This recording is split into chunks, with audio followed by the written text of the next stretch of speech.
So I know Coach Mirabal told us about you back in the spring that it had been you'd come a long way since you first got here, and that's kind of continued into fall. So just what have you been working on the most, and what do you think's improved the most over the course of especially the first 5 fall practices?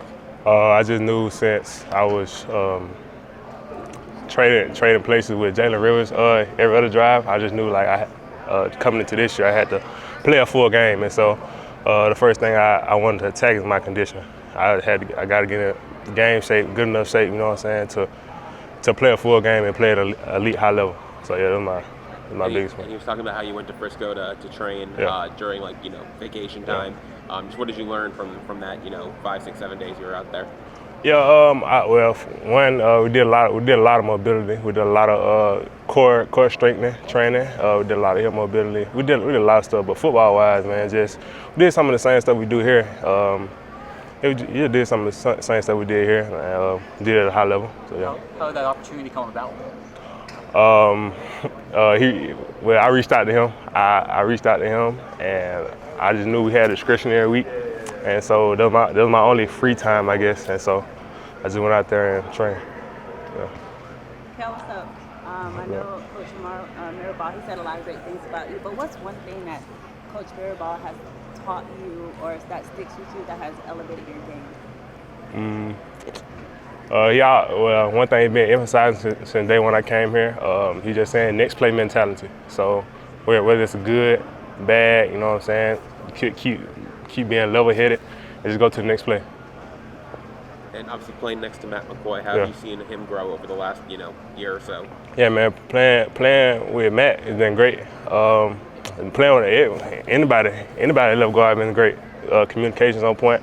I got enough confidence that when I do communicate, the job's gonna get done at a very high level as well. So it don't matter who I'm playing next with. So yeah. What have you liked about how Carson Beck's command in the huddle is in practice, or just how he controls the group too during the course of the practice? Well, first I just like how humble he came in. How humble he came in the first place, and just him taking charge. This his huddle, his offense. So he took charge of it, and I really appreciate that. So we're gonna block our tail out for him. So. Yeah. Anything else? Someone said that you were gonna give each member of the media a Kel burger before fall camp. Can we make that happen? Yeah, we can make that happen. Markel, all football players work hard, but for you, it's really paid off over the last couple of years. Just talk about that journey you've been through and how your hard work has been worthwhile for you. It's been a long journey, just leading up to this point. I still got more work to do, but I think just the biggest piece of advice, that I can give somebody, just coming in from either JUCO or high school, just take one day at a time.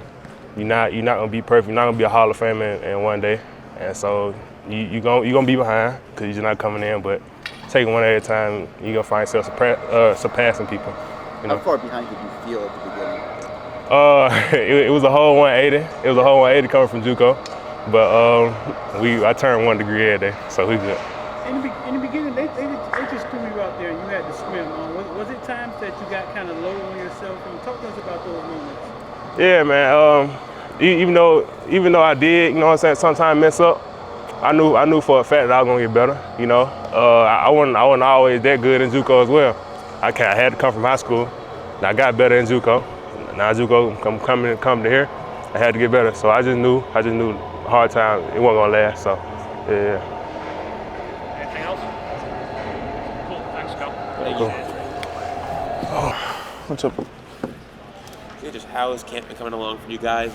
How do you think the line, obviously you guys have all been playing together for a while now, but how has the line continued to gel and build chemistry? Coach Mirabal never lets us settle. He's always going to push us. Like, he even said it today in the meeting room, like, everybody's got to compete.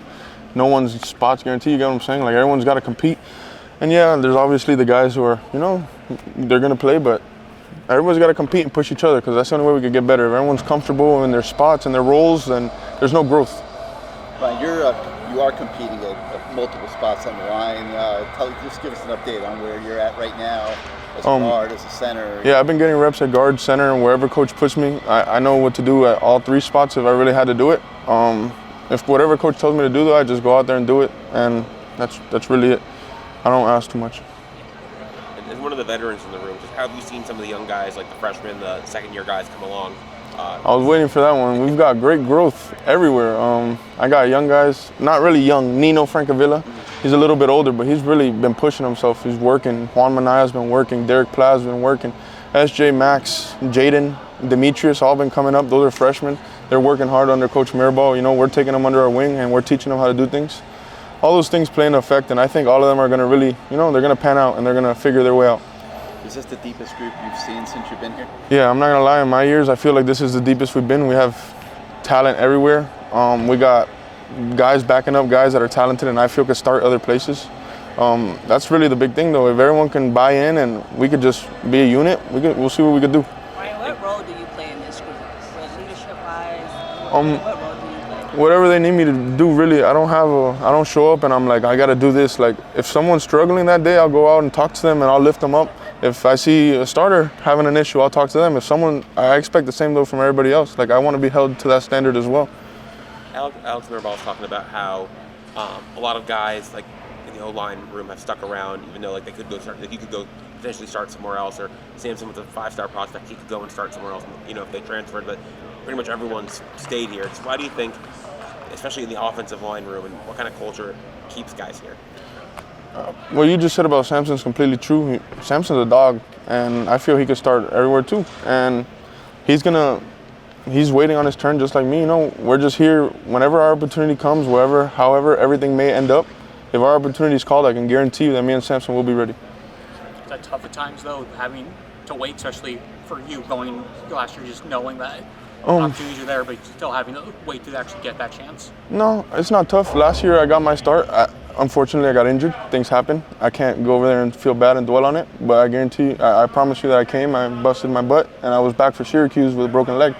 And just like that, everyone in our O-line kind of has that mentality, just grind, get back, and be there for each other. Selfish if you're not there for each other.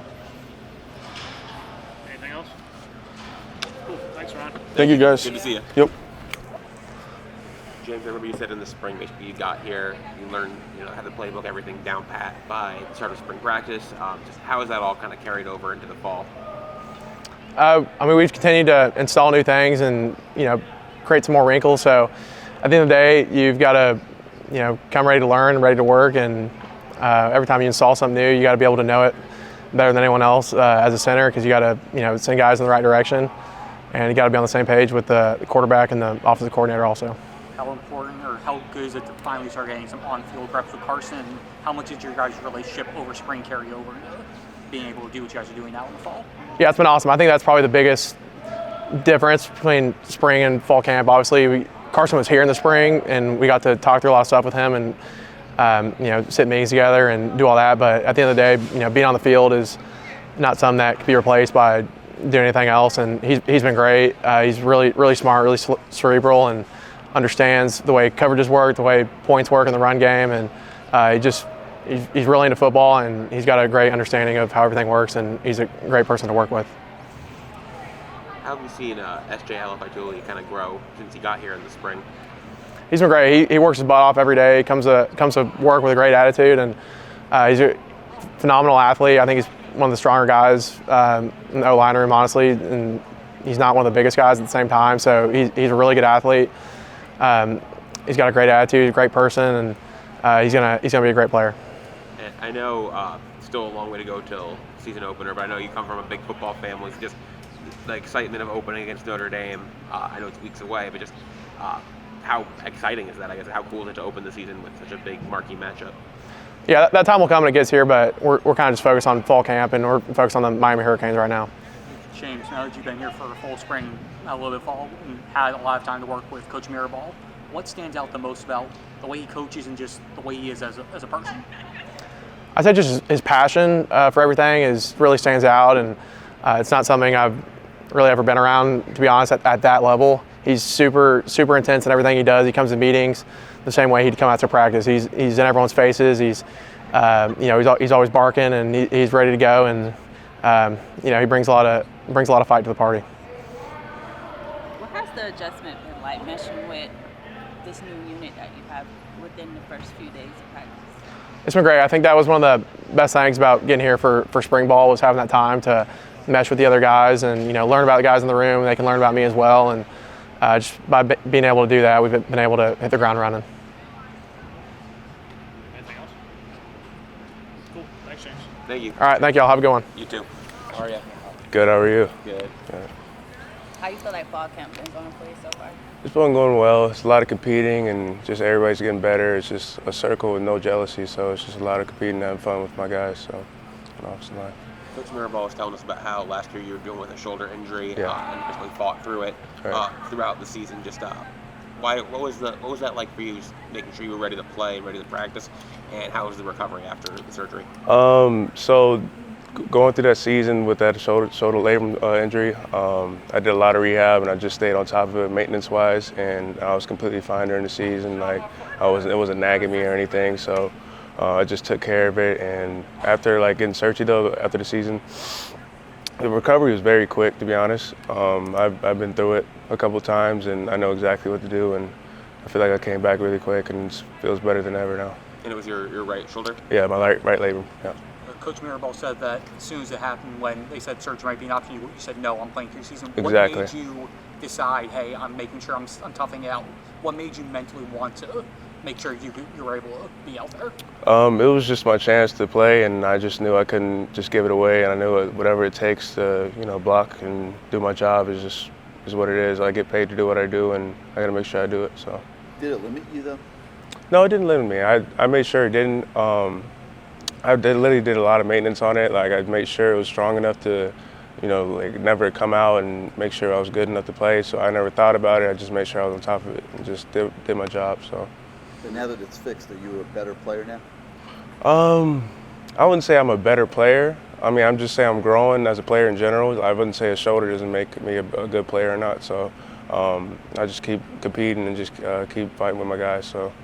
And looking ahead to this year, just how much did that playing time last year help you, get used to playing at the college level? Because you got kind of thrown in early, Florida, and just how much did that help you? How much did you learn from last year's experience? Yeah, that was really my first time being on the field, so that gave me a lot of experience. Being out there with Jalen and Zach, Nez, everybody was just on the same page. So I learned a lot, and I feel like I've seen a lot too as well. So And how's this year's line coming together, and how do you see your role fitting in there? I mean, we're all competing. Nobody should be comfortable. So I feel like the best guys should be playing. So anything that's regarded to somebody starting, it's not really what we're trying to do right now. We're just trying to make sure we're competing and doing our job to the best we can. So. What's the culture like in the O-line room? Because Coach Mirabal was talking about how it's been so consistent. Guys who could have transferred and probably started elsewhere are sticking it out, waiting their turn and competing. Just what do you think it says about the culture of that room that's the case in this day and age of college football and everything? I would say Coach Mirabal, he built the culture brick by brick ever since I got here. I came in here with him at class of 2022. He just built the culture every year. It's just guys who come in, they get used to it really quick, because that's literally all it's about. It's our culture. Because we got to be the best position on the field, so that's really important for an O-line. So. After last year's performance, some people are saying that Miami should be considered offensive line U. How do you feel about that? I feel like we earned that. So Miami, I guess they didn't always have a good O-line, and I feel like the last couple of years we proved that, and that we were getting better, and we're trying to be the best position on the team every year. So, yeah. Anything else? Great. Right there. Thank you. All right, no problem. Good to see you. Yeah.